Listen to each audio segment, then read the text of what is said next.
All right, so the plan today is to talk about rejection. Rejection? Yeah, baby. I don't want to talk about rejection. Why not? I reject this plan. Hey, why is it so dark over there in that corner? I don't have my lights on. Klee loves working in the dark. I don't want to. She's like, Rafi's tips for artists because he loves you. Hola, you amazing artist! So today we are going to talk about rejection. Bum, bum, bum! Yeah, we're going to talk about rejection and how to deal with rejection in the art world. If you're an artist, chances are that you've been rejected or you will be rejected many, many times. Yeah, if you haven't been rejected, it probably means that you haven't tried to do very many things. Yeah. So just to be clear, we're going to talk about rejection in the art world. We're not talking about being rejected in the dating scene or any of that kind of other rejection. Yeah, same difference. Same difference, yeah. Either way, we're talking about rejection. So take it however you're gonna take it. In my experience as an artist or just in life, rejection is one of those things that if it happens and you're not ready for it, it could really knock the wind out of your sails. It could cause you to not finish a project that maybe you were feeling passionate about. It could cause you to quit, basically. And in my opinion, once you quit at something, that's the only time that you really fail. One of the first times that I remember being rejected once I decided that I was going to be an artist for my career was by my dad. I had just finished a new series of abstract paintings that was called Wine and Wine Glasses. I was very, very deliberate about what it was that I put into this abstract piece because I wanted the feeling to be something that inspired that feeling that you get when you're just relaxing with a glass of wine. My dad walked over to my table and looked at my stuff, basically all my stuff. That was the newest piece, but he looked at all my stuff and just kind of like snickered. Like, I went into what happens when you get rejected into over-explaining. And I started to explain to him how hard this piece was and how difficult it was to create this piece in that specific way and that everything was very deliberate. And he just kind of snickered and said, yeah, right, ah ha ha, and he walked away. Bless his heart. Yeah, bless his heart. That is a creature that once you understand him, you could actually admire some of that stuff that he does. But in the beginning, it just makes you mad. Yeah, in the beginning it does make you mad. Even before I decided I was going to do my art career, one of my biggest rejections and one of my biggest critics was my dad. My dad did not believe that I could do this as an art career. He was one of the biggest naysayers out there.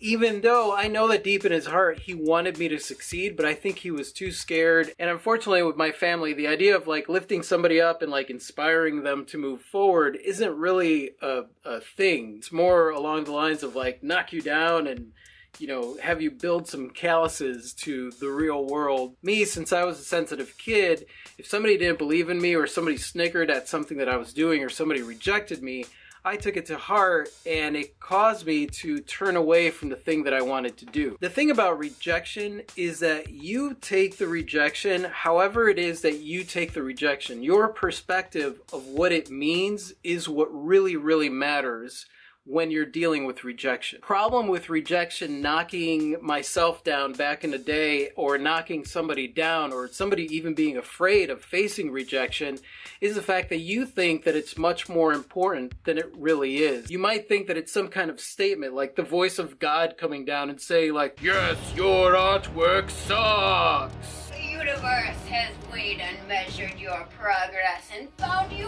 lacking.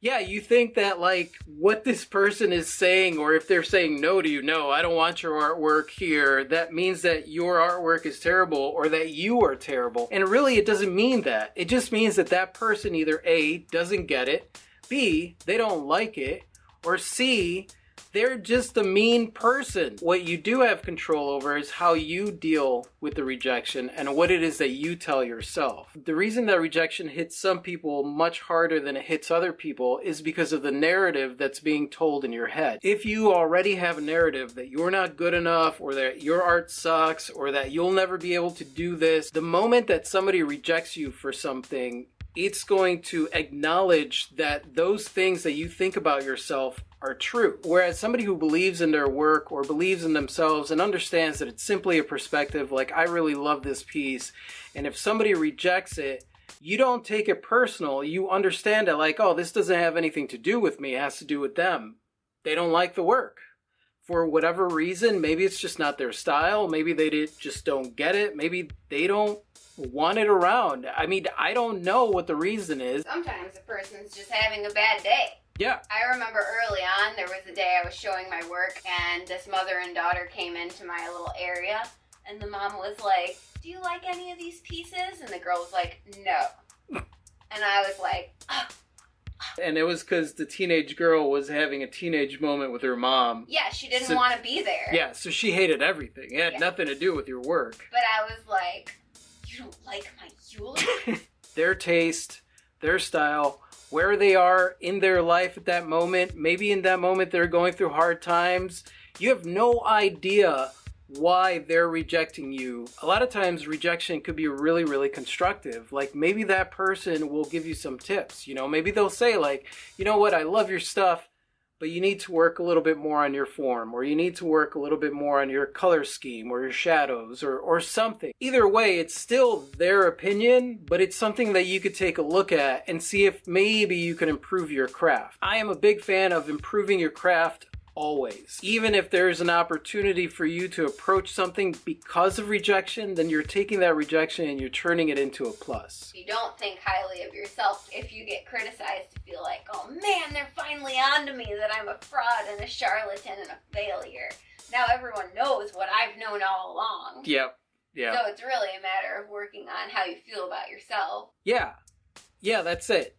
Ultimately, you want to work on yourself and the relationship that you have with you. If not, anytime that you get rejected, it's just going to like inflame and ignite that part of you that just doesn't like yourself and thinks that you're a big fat charlatan for trying to be an artist. You're trying to be an artist, are you? And then you find yourself paralyzed where you don't even do things because you don't want to face rejection. In order to do anything amazing in the world, you're going to get rejected. I mean, that's it. You're going to get rejected. If you want to stay safe from rejection, then don't do anything. Henceforth, I shall do nothing and play it safe. Yeah. This is my plan. Play it safe. So personally, the way that I approach rejection is I understand that it doesn't have anything to do with me or my work. That person has an opinion and they're entitled to their opinion, but that's all it is. It's just an opinion. It doesn't matter if they're a teacher, if they're your parents, if they are an art major, if they are an art critic, if they are some kind of art museum gala guy or a gallery owner or a cafe owner. They have the right to have an opinion. They have the right to like your stuff, to not like your stuff, to hate your stuff, to love your stuff. They have the right to feel the way that they feel. There is no manipulating the situation to get them to like your stuff or anything like that. You simply find a way to show them your work, and if they like it, they like it. And if they don't, they don't. It doesn't have anything to do with whether or not the work is good or not. Definitely doesn't mean that your work's a steaming turd.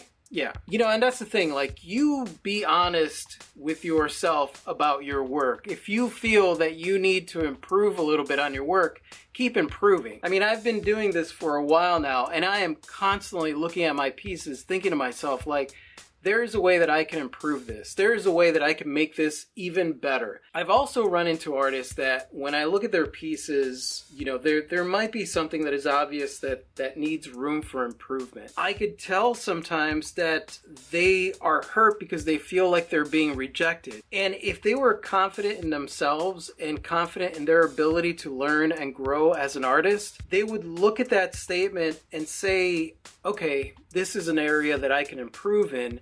This is an area where I have hope. Because there's another side to this. There's the person that is insecure about themselves and insecure about their work, and so they shy away from things. And then there is the person who is insecure, so they put on a big boastful face like, well, my work is great and they think that there's no room for improvement. If you are talking to any artist who is either doing this as an art career or has achieved any type of fame, they will tell you that there is always room for improvement. So take a look at yourself. Are you insecure? Are you worried that somebody is going to reject you? Or are you boastful about your stuff and get really angry when somebody rejects you. Because if you are reacting to rejection in that way, it means that you have some internal work to do. The way that I respond to rejection is I don't take it personal. I mean, they don't like it, they don't like it. What am I going to do about that? If they like it, awesome. If not, then I go somewhere else. Yeah, anytime I find myself being like, have you even seen this piece? Did you even look at it? How could you possibly reject my jewelry? One long story of rejection. So tell us, how do you deal with your long story of rejection from birth to now? I just kind of mosey along.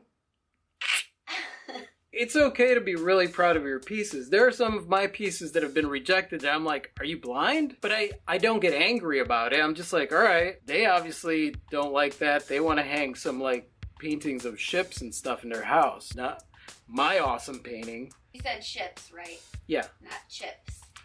They want to hang pictures of chips. I don't know. I could do pictures of potato chips. You should do a glorious portrait of potato chips. Potato chip with nipples. Yeah. So essentially the moral of this story is don't take it personal. And I know you guys have heard that a whole bunch of times from a lot of people that say that rejection, blah, blah, don't take it personal. But let me explain that. Don't take it personal because it really doesn't have anything to do with you. That is hard to compute when somebody is looking at your work, but the fact of the matter is that that person has the right to have their opinion, and that's all it is. It's their opinion. Either you are going to face rejection and feel confident about yourself, or you are going to force yourself to face rejection and eventually learn that like, oh, I don't need to be worried about rejection. Like, it's just a person's opinion. So, I mean, either way, either face it or go internal and face yourself. And that's it. Hopefully this made sense. I know that I rambled back and forth. That I don't know. Hopefully it made sense. I'm rambling now, aren't I? A little. And if you guys have any tips of your own for facing rejection, or you have any questions or comments for us, just leave them in the comment section below. And thank you so much for watching, you guys. You guys are freaking awesome. I totally adore you. And if you like this and you want to watch more like this, just click right over here to subscribe.